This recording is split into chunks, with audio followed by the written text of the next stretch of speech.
Welcome to IC12. It's great to have you all here. It's actually our first time that we are going to have two speakers, so bear in mind that as we are going to try this for first time. But yes, tonight is all about insights in China. So first time that we also have a specific topic like this. So we are all excited. Artem as well, as I hear. Absolutely. So it's my pleasure to welcome Miranda and Jack from TONG Global tonight with us. And as a start, can we start with a short introduction from both of you about your career, and then we'll speak more about TONG Global, if that's okay. Yeah, sounds good. Hi guys, I'm Miranda. I'm the marketing strategy manager at TONG Global. So we are a cross-cultural marketing agency that helps brands and also organizations, community to connect with China, in China and outside of China. So what we really do is to help global brands to enter the Chinese market, and also helping the Chinese brand to enter the global market. So I've been in the China marketing industry for almost 5 years. All of my a responsibility or the work experience I have in the past is to helping brands to come up with the strategy for them to enter the China market, or helping them to do research for a specific market. For example, if they want to one of the fashion brand, if they want to enter China market, but they don't know how to do that, or if they want to tap in a specific trend, but how to do that. So basically, I'm helping them to come up with the strategy for them for that. Yeah, that's almost everything that I do. For my current job as a marketing strategy manager for TONG Global, I'm helping the TONG to educate the wider public and also brands about China, what's happening in China, the things that can help brands to do better in China. So yeah, mainly that's my. And Jack, what about you? So hi, my name's Jack. I'm the commercial director at TONG. So I'm kind of the supporting artist for Miranda this evening, because Miranda has been doing insights work and loads of amazing research into the China market, China consumer trends, all kinds of really cool, interesting stuff for years. So she's going to have some great examples and some really good stuff to say. My role at TONG is more about bringing new clients on board, coming up with new propositions that we can offer to people as well. But personally, I kind of got interested in China when I was at university. So I studied Mandarin and went and did an exchange year out there, really loved it. And then moved back for a couple of years after I graduated. And then ever since I've been back in the UK, I've always been working with for companies or with clients who are interested in the China market. So I spent some time at the Department for Trade, who I'm sure you know, they're now called something else, Department of Business and Trade. They've had changed their name about every 3 weeks. But and then for the China-Britain Business Council, who are a body who support UK businesses to understand more about the Chinese market and to help them find new customers out there. So I was head of retail and e-commerce for them for 3 years. Before I joined TONG, I joined TONG in January. Before that, I was working for a tech company and distributor who was mainly focused on cross-border e-commerce into China and finding routes to market, integrating with customs, and distributing luxury beauty products into China, which is why I look 35 when I'm 72. No, but yeah. Don't be so harsh. Come on. Yeah. That's when that's how I got here today. And as Miranda kind of said, TONG, we're a marketing agency, but we focus on China, but we focus on the Chinese audience wherever they are in the world, primarily. So that's kind of something that's developed over the 10 years as an agency. We are competing with other agencies who are based in China, who obviously are much closer, are exclusively based in China. We have an office in Shanghai as well, but maybe their entire operation is in China. They're dealing with brands who have their operations for China out in China as well, so they can be much closer to them. We help newer to market entrants who are maybe looking at it for the first time, but also we work with a lot of really big companies on helping them attract Chinese consumers here in the UK, building their brand more holistically for the China market. So yeah, people like Heathrow Airport are among our clients, trying to help them position themselves as a travel hub for Chinese people or Chinese speaking people wherever they are in the world, right? Through networks that those Chinese consumers and Chinese travelers are using. Okay, amazing. I have a really interesting question. At least it's to me, but I want to ask it first, if that's okay. So, what is harder for you guys to bring a UK brand to China or a China brand to UK? I think one of the hardest thing, or one of the things that we need to do all the time is, which is the thing we love to do, is to kind of like educate UK brands like how different China market is. So, for example, one of our previous clients was saying that, oh, if we want to go to China, if we want to market China for marketing, then we need to do lots of like social media. Maybe we can find something that is the relevancy or replacement of Facebook, or find something that is like equivalent to Instagram, or kind of find something for Amazon for selling. And then we were saying that, oh, it's actually a little bit different. I know like this is sort of like equivalent thing, but in China there's so many apps that has so many different function or differentiation from the Western platform. So for example, one of the, we would say, super app called WeChat. Actually, this is the app that combines the Facebook's function, Instagram's function, TikTok's function, Amazon's function, and also TripAdvisor's function, or Uber's function, like all in one. Like you can do so many things in one app. You don't need to go to lots of like other platforms to do things.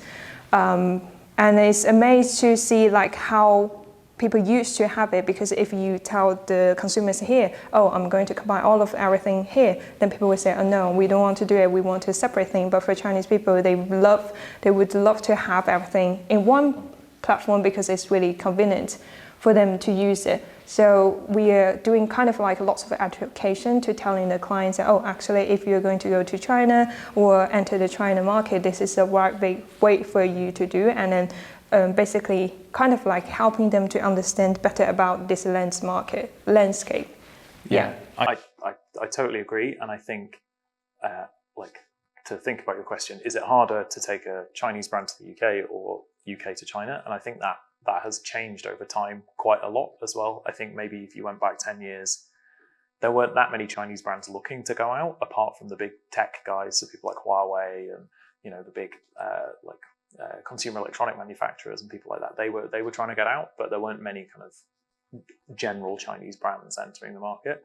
And I think that it's the same problem, just in two directions. It's that the way that customers behave in China and the way that customers behave in the UK is quite different, you know, and it's much more radically different than the way that a consumer behaves in the UK and the consumer behaves in France or Germany or Croatia or wherever it might be.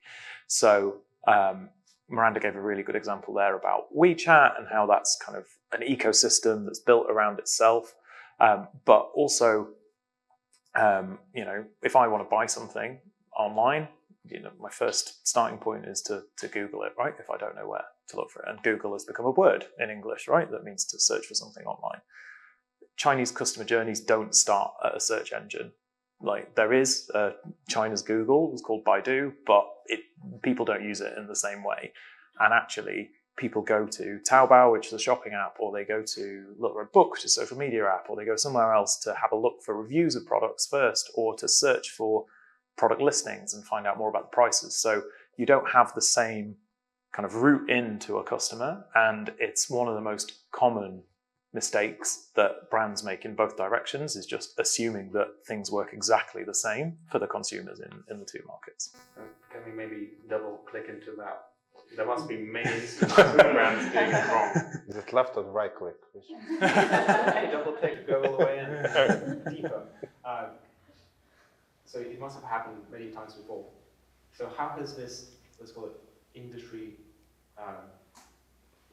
evolved over time? Because you are specializing in something quite bespoke. So what happened over the last maybe 10, 15 years, and how do you find yourself in this space today?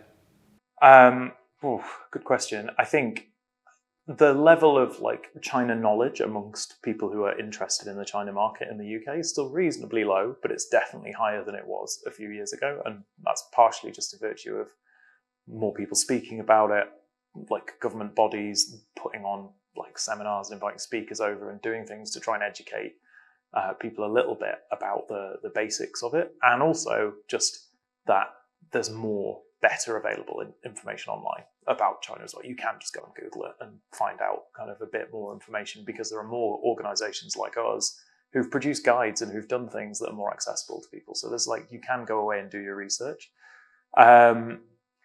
But it's still incredible to me that like I was speaking to a small healthcare brand earlier this week who've had a distributor in China for the last 7 years. And I'd sent them a proposal for some work. And I've got a few questions. You've written 11 on one of these slides. What's that? And I was like, okay, so 11 is the equivalent of Black Friday in China, right? Like if you've got an online distributor in China for the last 7 years and you've never heard of the equivalent of Black Friday, like I don't quite know what they've been telling you, to be honest with you, because it's like the #1 sales opportunity of the year. But I think, you know, it's hard. The language is obviously completely incomprehensible if you've never learned it, and it's difficult to penetrate when you've got 8,000 other markets to look at, right? If you're the person who's in charge of export generally, and you've got this one outlier market that's China that works on a completely different tech ecosystem, different e-commerce sites, different social media sites, how much time are you going to put into specializing in that when you're also dealing with, you know, 8 European markets and 3 American markets and whatever else at the same time? In that case, you must have quite a good practice of getting clients up to speed quite quickly from 0 to 100. So how do you approach that? How do you, let's say you're onboarding a new client, how do you educate them about the China market? Well, I don't ever want them to be 100, right? I need to be a little bit ahead of them, right? And I'm definitely not at 100. So yeah, we get them some way. But like Miranda, what would you say are some like good ways of getting clients up to speed? I think one of the best things we do is to kind of like offer them the training, kind of like a China marketing training. So for example, some basic things about how to use how different is social media compared to the Western and in China, what kind of like a basic thing that you need to know about this market. And another thing is about the culture as well. For example, if they have a specific target audience they want to target, then for this target group, like what kind of thing they love, what kind of thing they don't love, like those general rules that you need to know. And then from the culture perspective, what kind of thing that please don't mention in China or for this target group that like if you mention this you will be cancelled immediately, so try to not touch like certain area, for example politics, and also we will do kind of like basic training for them to understand the market and also the marketing side as well. So this is the kind of thing that we do kind of like all the time. And also we on our website we usually post lots of like articles, or on LinkedIn we will educate people what's happening in China, or this is the latest trend that is relevant to our clients, and then we will send it to them to say, oh, why this is relevant to you, why you need to know about this, how this will impact your business. So this is kind of like a day-to-day work that we do all the time. And also this is the thing that I feel like that's the reason why I joined China marketing industry, because I grew up from China as a Chinese. I feel like 5 years ago when I came here, I feel like there's a huge information gap between China and the West because of like the news, what's being talking, and then the things that like probably the people knows about China is all about things that probably a little bit kind of like lots of hate or lots of negative things about China. And I want to bring another side of China to this market, and also just help to reduce the information gap and help people to understand like the updated information about China or Chinese market. Yeah. When we speak about China, how different regions are inside of China from each other? Do you need to be mindful of that as well? I think yes, for the north of China and the south of China, to some degree, some of those things are quite different in terms of, like, for example, for the food. I remembered, I think probably next week, if I remember it correctly, this is like a Mid-Autumn Festival, which is a really traditional festival. Everyone will celebrate it. And we have a special food called moo cake. For the North people, they have salty one. And for South people, they have sweet one. And then some of those people were amazed, or, oh, I've never known that in the North you guys have like a salty one, and for us it's like a sweet one. So this happens all the time, like different region, they have different food. When you have different foods, probably your personality will be a little bit different as well. And also in terms of the weather will be different, and kind of like climate will be different. That results in lots of like a culturally different as well. So I would say, and also language as well, like different regions or provinces, they have their own dialect. So it's kind of like also rooted in their personality as well. So I would say there's a quite huge difference in terms of, like, it depends on what kind of thing you want to market, whether it's food or fashion or, yeah. Yeah, and I think there's a kind of a few border regions of China that are very different to the rest of China. So if you go to Tibet, if you go to Xinjiang, if you go to Inner Mongolia, Yunnan province, the kind of cultural diversity is a lot broader and a lot stronger. Typically, international brands aren't that engaged in those regions, so there's not been that much, from an insight point of view, there's not been that much need for like intensive research. And where a lot of the differences come in is in the different like wealth levels of cities and the different levels of development, right? So China has this system of classifying cities by development, and they've got 4 first-tier cities, which are Beijing, Shanghai, Guangzhou, and Shenzhen. And then they've got the next layer, which they used to be tier 2 cities, but they're now called new tier 1 cities. But it's like the next 14 down, and then there's another bigger group and another bigger group, and you go down and down and down. And actually, the way that consumers behave in 2 tier 4 cities has more in common than if there's a tier 4 city next to a tier 1 city geographically, in terms of what online platforms they're using, what their lifestyle is like as well, what their kind of disposable income is, what kind of brands they've heard of, where they're, what they're spending their money on, where they're shopping, where they like to go on holiday, all of those kind of things is more similar on those kind of levels of affluence and where they live. Brilliant. So as an insights agency, I guess you don't have to understand the full China representative panel, rather you would focus on tier by tier system. How do you approach that? How would you understand preferences in the first 4 tier 1 cities versus tier 2 and so on? I mean, you can do big, in the same ways that you would over here, right? A lot of the same methods are available. You do consumer panels, you do focus groups, you go out and you get data and you get information. I think nothing, if somebody is commissioning us to do that kind of insight work, my first piece of advice is let's go to China, right? Like, I don't think it's possible to really understand anywhere in the world, right? But not least somewhere that's like as different as China without going and seeing a few places as well. And when I say let's go to China, I don't mean let's just go and spend 3 days in Shanghai, right? Like, you want to go and see a couple of different types of cities. Maybe you go out to Chengdu in the west, which is a really kind of fashionable city. It's where a lot of the big international like beauty brands trial their new products for the first time, for example, because it's got a reputation for there being a lot of young people there who are kind of first adopters of new brands and willing to try stuff. Maybe you go up to Beijing, maybe you go to somewhere down south as well, like try a few different places and figure it out. But yeah, from an insights point of view, the same tools are available, but on a Chinese ecosystem in Chinese. So you have to have kind of a localized and kind of culturally appropriate way of framing the questions and bringing things through. Yeah. That's quite cool. So you actually break the ice with the client by incentivizing them to, let's go on this trip. Yeah, let's do it. Let's go out there, right? Why not? And what Do you go with them? Oh, sorry. It depends what their budget's like, right? But yeah, like we do, like one of our colleagues is going to China with a client in October for a week and a half, right? And he's taking them, if they're in the education space, he's taking them to Shanghai for a few days and then out to Hangzhou, which is a city kind of a couple of hours away on a bullet train, where a lot of the big education agents are based. and it's where Alibaba's headquarters are as well, for example, from a tech perspective. And just, it can be quite a daunting place to travel around if you've not got somebody who can speak Chinese with you, right? So it's useful to have that. But we also have staff in China, so if somebody is just going to Shanghai, they can drop in and see our staff over there, right? And they'll take them out for a good local meal, and then maybe introduce them to a couple of interesting partners or something like that. So yeah, we like it when people are engaged enough with China that they're willing to give up a week of their time to go out and actually see it.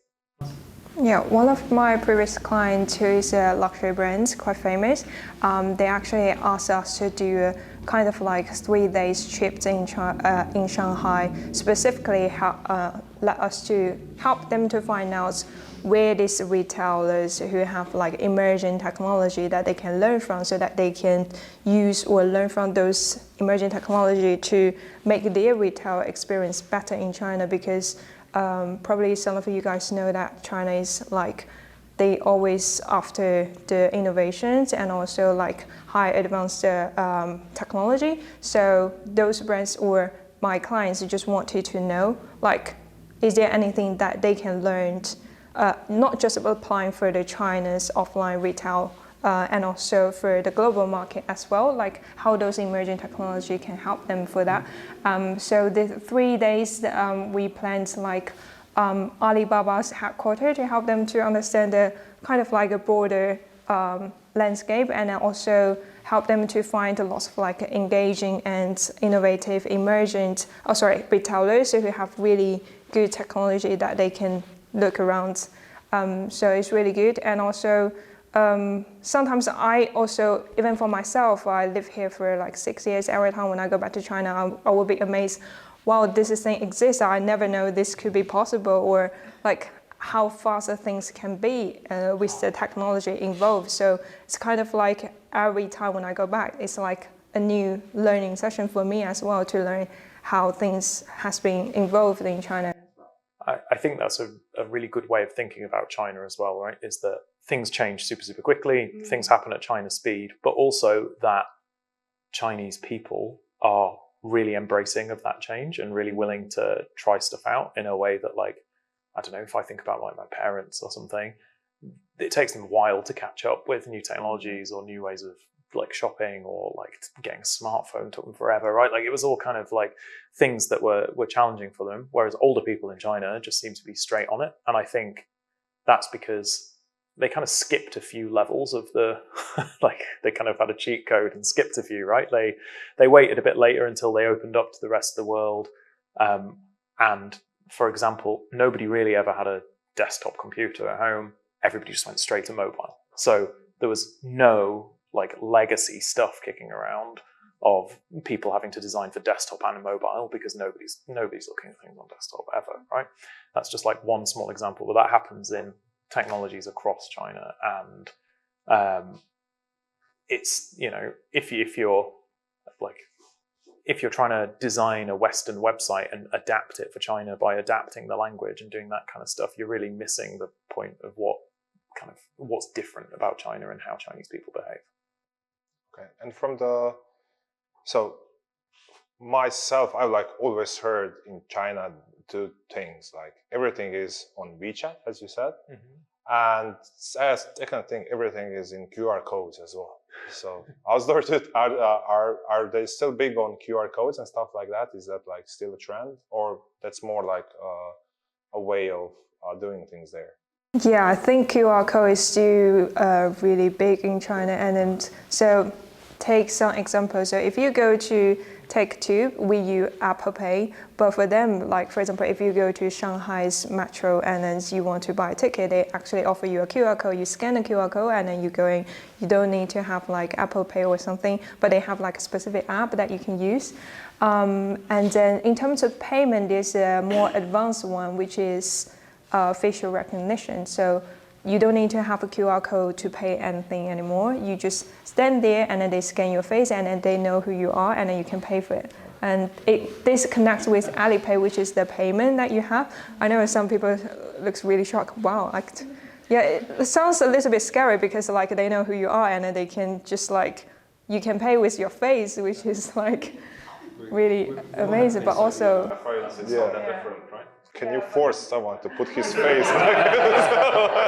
Yeah, like somebody's a lot less likely to steal your face than steal your card, right? So I think you're probably okay. yeah, so it's kind of like also really safe as well, because like if they scan your face, that means you're not going to escape if there's something happen. If you did a crime, then they can catch you all the time really quickly with this thing as well, which is the yeah.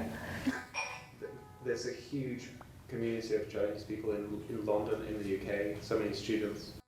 How do their behaviours differ from those who are living in China, and how, as an agency, do you help console brands on their behaviours in the UK? I would say that their social behavior and also like how they use the social media here is quite different. So basically, we mentioned that before, like if people want to search anything, like people go to Google to search for it.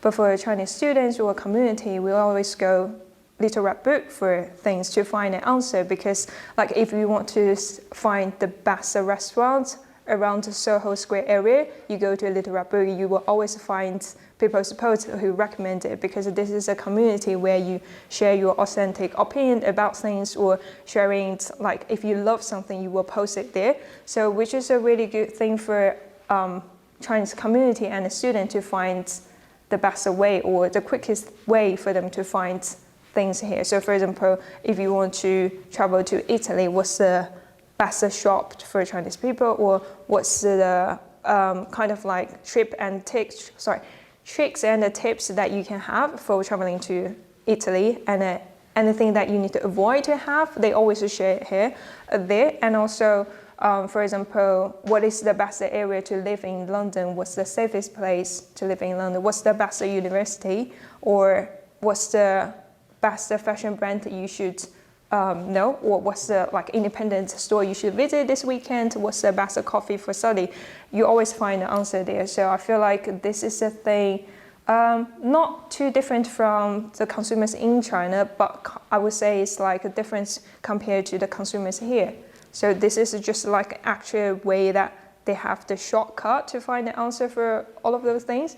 So some of the times I would amaze that one of the restaurants suddenly got like really famous, and then they probably don't know why there's so many Chinese people go to that specific restaurant, but probably Little Red Book would be the reason, because that platform offers so many organic traffic if you have really good content. So I would advise lots of restaurants to try to have a Little Red Book account and open there to post their stuff. And also this is a really I would say cost-effective way for them to invest in the business and then have the high conversion rate, because with one simple platform, then you can do lots of stuff. How do you consult brands in the UK and in China to tap into these local nuances? Yeah, absolutely. And one of the things that I think is really relevant, you said loads of Chinese students here, so there's about 150,000 Chinese students in the UK at any one time. And then there's also a much wider expat community, so people who have stayed on, like Miranda, who graduated from UK uni and then has gone on to work for a business over here. Also people who've moved later in their careers. There's also the children of those people now as well, so you're getting second generation. And the identity of those people who've left China, whether in the UK or the US or wherever else, is quite distinct from Chinese identity as well. It's kind of like anybody who moves to somewhere else, you become bicultural, right? You kind of blend your identity with somewhere else. Things change, preferences change, and we do a lot of qualitative stuff around that. We recently released a report about Chinese students in the UK, so we've got a lot of clients who are student accommodation providers. So if you've been anywhere in a major university city in the UK, there's been all these massive buildings popping up with student accommodation that costs about 20 times more than I definitely paid when I was at uni, right? And is a lot nicer and isn't mouldy. But like, you know, all of those big developers, one of their key targets is to get the Chinese students in to live in their properties when they're here. So we do a lot of work to try and help them exactly understand what's important to those communities. So for some of those clients, we operate big private WeChat groups by location. So, you know, if they've got a couple of buildings in Leeds, we'll have all of their residents who are living in their buildings and in Leeds in a WeChat group.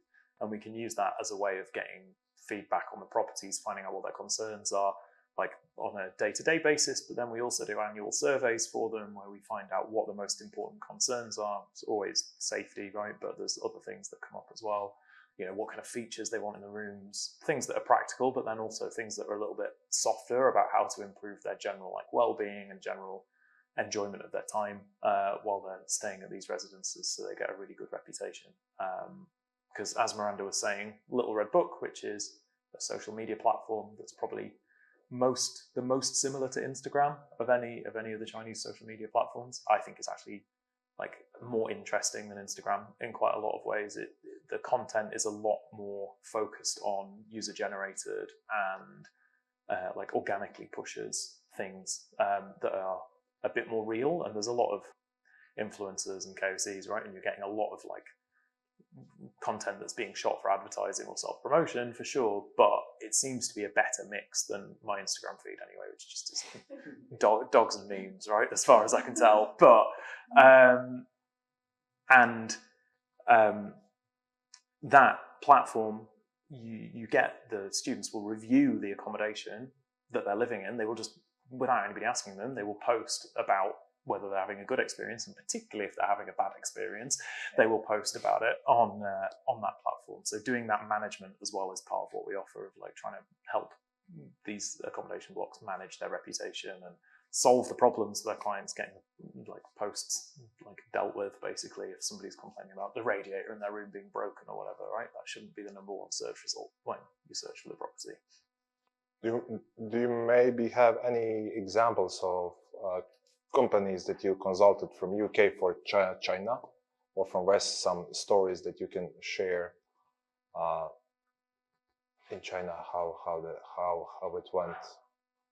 So you mean like where we've consulted a European or British company on a China strategy or some research? Yeah, sure. So more from a consultancy point of view, we worked with quite a famous beauty firm, Clinique, and what they wanted wasn't we weren't going out and doing like actual activations for them, but what they wanted was to have like a roadmap of collaboration opportunities for them over the next 3 years. So that was about building like a big piece of research to identify key trends within the sectors that they're operating in, both amongst consumer trends as well as like platform level trends, ingredient trends in their sector, those kind of things, and find influencers or other brands or platforms or experts who they might be able to collaborate with and put it into a roadmap so that they could hit their key global marketing goals, as well as build kind of a brand that makes sense in China to Chinese people that fits in with the trends that are happening locally in the market. We delivered the report, and they've gone off and delivered it. So they've not shared the metrics of how it actually went with us, I guess, but they were very happy with it at the time. So fingers crossed. That's all the insights, right? Yeah. They see the final thing. Yeah. God knows what happened with it, but they seem to like it, right? And we thought it was a good piece of work. But yeah, we do stuff like that, and we really like trying to get to understand brands as well. So we've worked with like high-end whiskey brands, for example, to try and map out who their consumer is in China, what the future of the whiskey market looks like, who's investing in high-end whiskey, because it's quite they're really trying to understand what is quite a small target group of customers in the market. Doing a survey of 10,000 people wouldn't make any sense for a whiskey brand where they're trying to sell a bottle for a few £1,000s or whatever. It's quite interesting. You mentioned that taste preferences differ quite drastically between those in China, and that's quite universal. Have you ever advised a brand that may have wanted to go to China, and you just told them, Done. I've got an example of this, Matt. I've been speaking a while. So Miranda, is there anything you've got for this? I don't think, do we have any, have we said no to a I client? think from Tong, I can't think of any in the last, like, since we've worked there. But yeah, when I was working for the China Britain Business Council, because we gave out advice for free, so obviously, like, everybody would come to me, right? Which was fascinating because I got to talk to some really interesting brands and some really crazy brands as well. But yeah, there are definitely things that you can't do. So, for example, a self-tanning brand came to me once and said they wanted to launch in China. Nobody in China uses tanning products. It's not like a cultural trend that ever caught on. And they were very determined that they wanted to find a distributor and blah, blah, blah. And I was just like, there's no market for you, right? You've got to figure it out. Maybe that's also such a big part of your research journey. So how do you quantify that opportunity in market? So there could be a big trend happening in London and Paris, but how do you quantify that in China?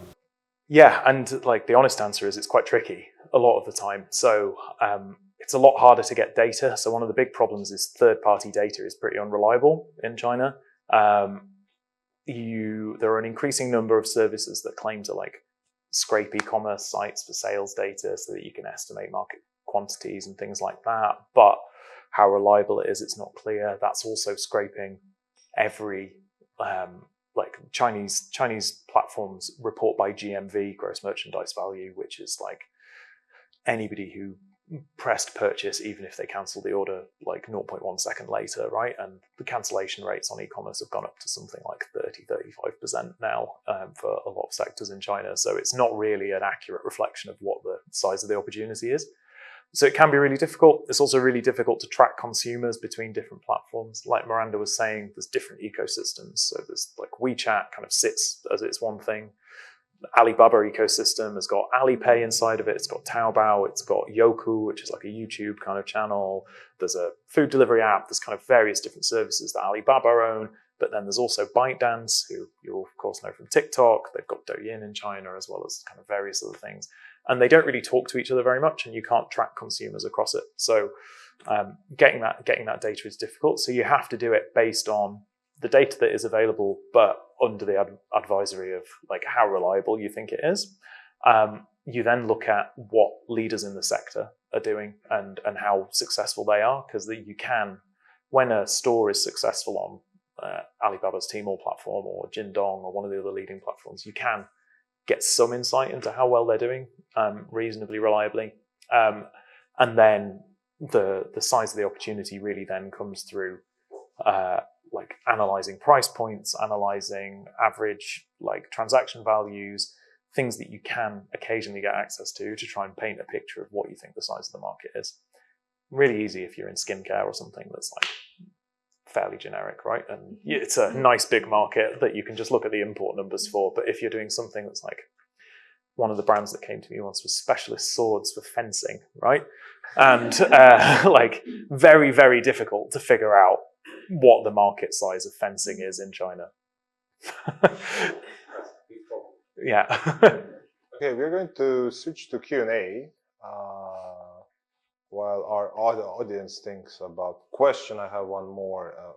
What's the latest interesting trend from China that it's in the last 6 months or past that you would point out?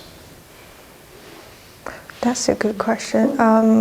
Can you specify any like? You said there's micro trends and there's bigger trends. Whatever is interesting to you. Yeah, pick a trend from the last 6 months. Yeah.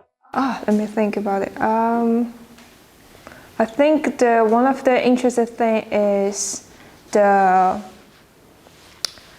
gamed Black Wukong has become trending. You probably heard about this. That was also a surprise to me that everyone heard about this as well. I think this is a thing.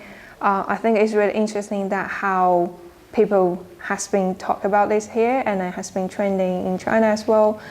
Because this is like, I was amazed by the storylines and also the animation that they did, and also like everything about this game kind of like jumped to the next level for the game industry, which is a thing that I feel like really amazed to see that Chinese kind of like a company or a game company become really popular or really famous in the West, because that's the kind of thing, not because like the things that we feel really famous for China in terms of games in the past is not that much, and then this is the kind of the one that has been like extremely popular, and lots of people talk about this in the West. So yeah, I think it's really... It's closer to the Chinese history roots, right? There's Yeah. 84 or so different chapters or so that correlate to actual storybooks from the past.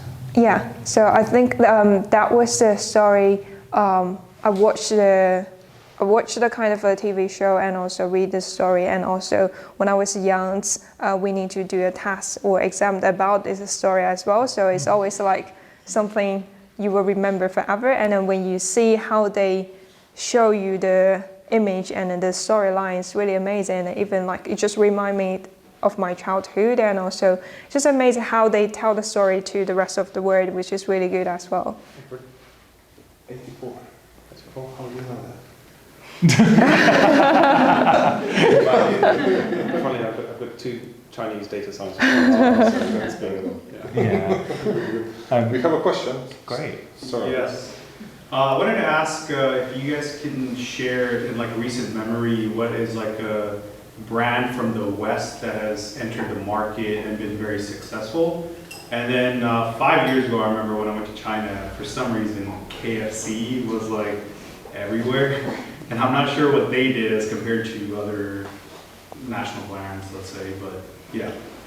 I think KFC has done an amazing job when I was young, because at that time, KFC actually have a special birthday party if you celebrate your birthday there. So basically they will have a broadcaster having birthday song for you, and they will say, oh, this is your birthday, oh, this is Miranda's birthday, let's say happy birthday to her, and then everyone in the room will say happy birthday, and then they will have like a special stuff served for the food for all of my friends when I was like 5 years ago, and they have a poster specific for me as well, and also they will have like special playground for me as well that was like full of fun. And so in my memory, KFC is like so many customized things, and it's so good in terms of the experience that I can have. And then when I grew up, I came in the UK, and I feel like, oh, this is a KFC that's completely different, because I couldn't have this experience at all. And then yeah, so back to your question, I think KFC has been like really successful in China, even for now as well, because they've done lots of like innovative way to engage with with the consumers. They know what kind of thing works for China, and also they have lots of like special kind of food that only available in China but not available here, because like for Chinese people we have like a special food that we want to eat, or special flavor we wanted to have. So it's really amazing to see KFC, even for McDonald's, to have like a special food that is tailored for Chinese people. Like, I think if you compare KFC and McDonald's in China, so KFC I think is the #1 fast food brand in the world because it did well in China, right? Wow. Like so it like overtook McDonald's. And KFC, you can go in, you can have chicken porridge for breakfast, right? You can like get chicken curry at lunchtime, right? Like there's all these like Chinese dishes that they've KFC'd, right? Basically, and Chinese consumers love it because it's like it's a bit Western, but it's a bit Chinese, and it's kind of like a little bit in the middle. McDonald's kind of just served mostly the same menu in China, right? And some people love it, but it didn't have the same level of like wide acceptance. And I think KFC did a much better job of localizing their brand for the market and trying to adapt their products than McDonald's did early on. They're both now struggling a bit in China actually, because a lot of Chinese fast food brands are growing and like have figured out how to kind of do it, like all that knowledge about how to license and franchise and all the rest of it that KFC and McDonald's had, Chinese brands now have. They've caught up, right? Like it took them a little bit of time, but they've got there. So yeah, it's on the way down. Starbucks, similar story, right? They were very early in, thousands of stores in China, like super premium, like for the market, really, really nice space to go and sit and very relaxing. People could feel very sophisticated and Western. But now there's loads of great Chinese coffee companies and brands out there where you can go and get a cup of coffee for a third of the price of Starbucks. So people are just kind of abandoning it a little bit. Brands that have done well recently, one that springs to mind is Lululemon, who obviously they're quite a big brand, but they have done an unbelievable job of getting in before the trend and sticking it out. So one of the big mistakes that I've always kind of felt with a lot of international brands is you could say, oh look, China, like it's an underdeveloped, I don't know, sports wear, right, for Lululemon market at the moment, but there's a big trend, right? Like you can see like there's yoga studios opening everywhere, gyms are opening, blah, blah, blah, right? Like there's a big trend towards wellness. You should like get in now early before the trend has happened, and then you're in a place to make the most of it. Lululemon did that. They did a huge like yoga class in Tiananmen Square a few years ago, and like all kinds of like really cool marketing activations, and they've stuck it out. And if you compare that to a couple of other of their competitors, including a major British competitor who pulled out of China last year because they were there 3 years later, and it was harder and more expensive to acquire customers because somebody else had already done it. And also Anta and Li Ning and all the like great Chinese sportswear brands were really upping their game to be as good as you, right? So yeah, I think the key is like getting in before the trend almost. Like you've got to have real confidence that the trend's going to happen, right? But you've got to get in before it happens.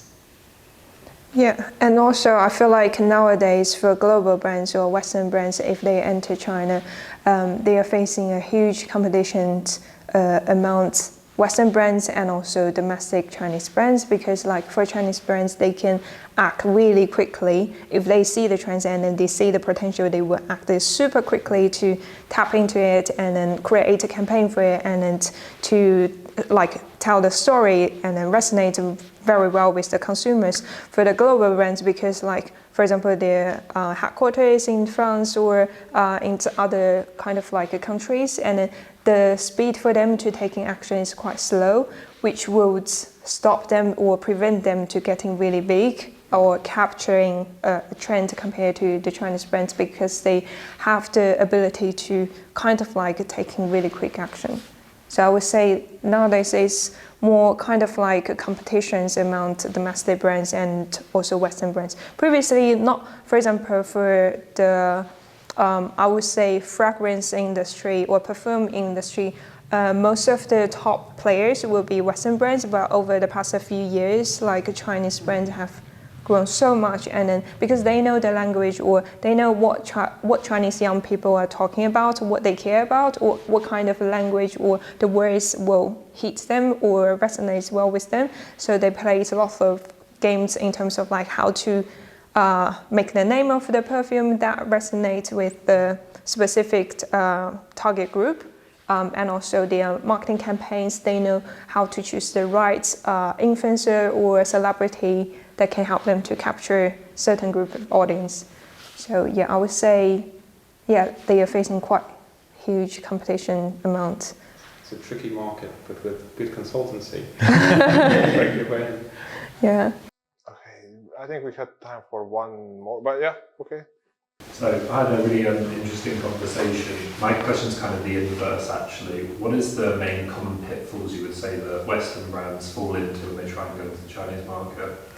I would say one of the common things is they always assume that things will work without doing their own research, or assume that this will work based on their stereotypes about China. So for example, one of the brands, famous one Italian brand called D&G, a few years ago they did kind of like a marketing campaign filming an Asian or Chinese model eating the pizza with the chopsticks, which was really, which when I saw it, I was like, wow, they really think Chinese people are eating pizza with the chopsticks, which is absolutely no way that we are going to do it. But they did it, and then people were really shocked as like, how can you do that? You need to educate yourself or do your research first before you film it. And then people were surprised, like such a big luxury company or brands would do this marketing campaign without like doing their research. So the results was like, because of this single event,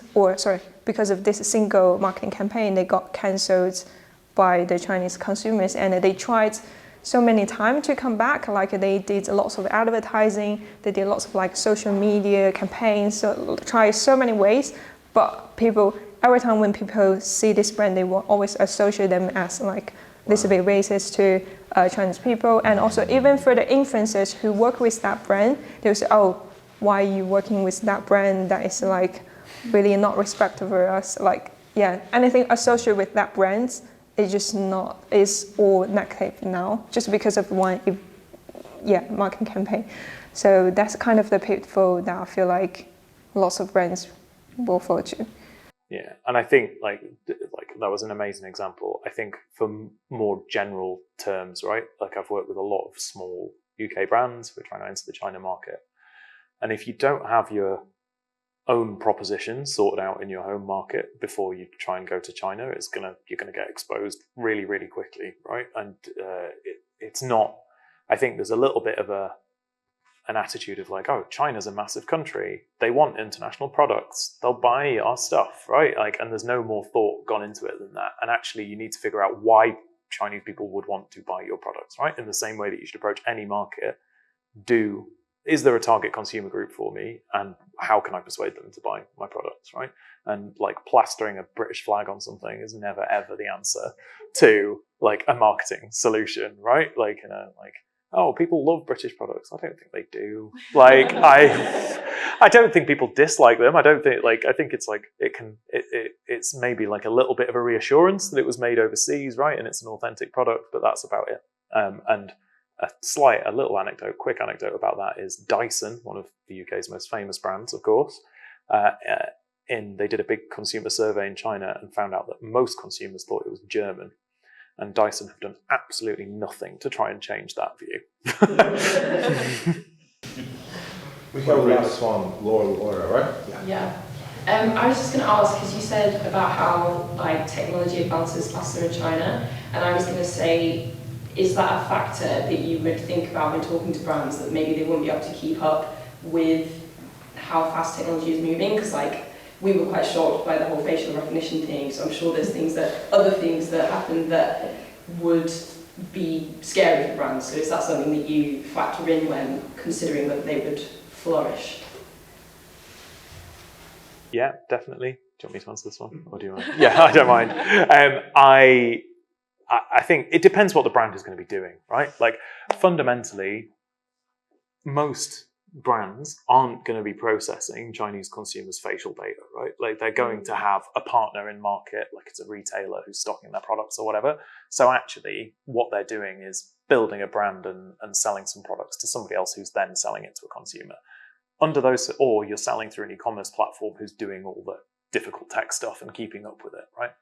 I think the thing that we try and persuade brands is that you have to keep up, right? Number one, you've got to at least know what's going on, and then you've got to listen to advisors about what the things that you need to jump on are. So there was a big fad of the metaverse in China for a little while, as there kind of was over here, but people invested quite a bit in it. It kind of went away. NFTs were quite a big thing in China for a while, and then the government cracked down on them quite a lot. So like there are things that kind of come and go quite quickly, but then there are also things like live streaming sales and live streaming e-commerce, which basically all growth in China e-commerce is live streaming growth now. Like there's almost no other route to market that is growing, and brands were like, oh, I don't really want to trust this other person to represent my brand properly, and who are they, and all that kind of stuff. And actually 2 years later, the price for working with that celebrity's trebled, and they could have got in early, right? And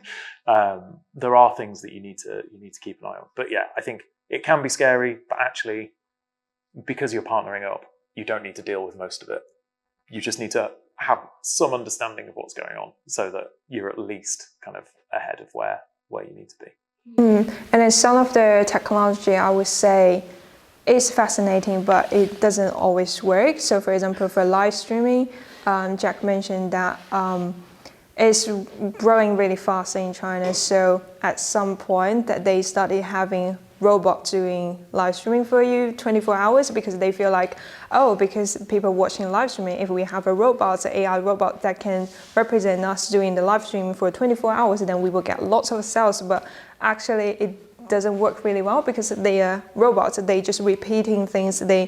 Oh, this is our product, it's really good, that can help you, blah, blah, blah. But it's not authentic. It's not like having the emotional connection with you and also to kind of like customize your needs when they talk to you. My hair looks because I've used this shampoo isn't quite as effective. Yeah. Right?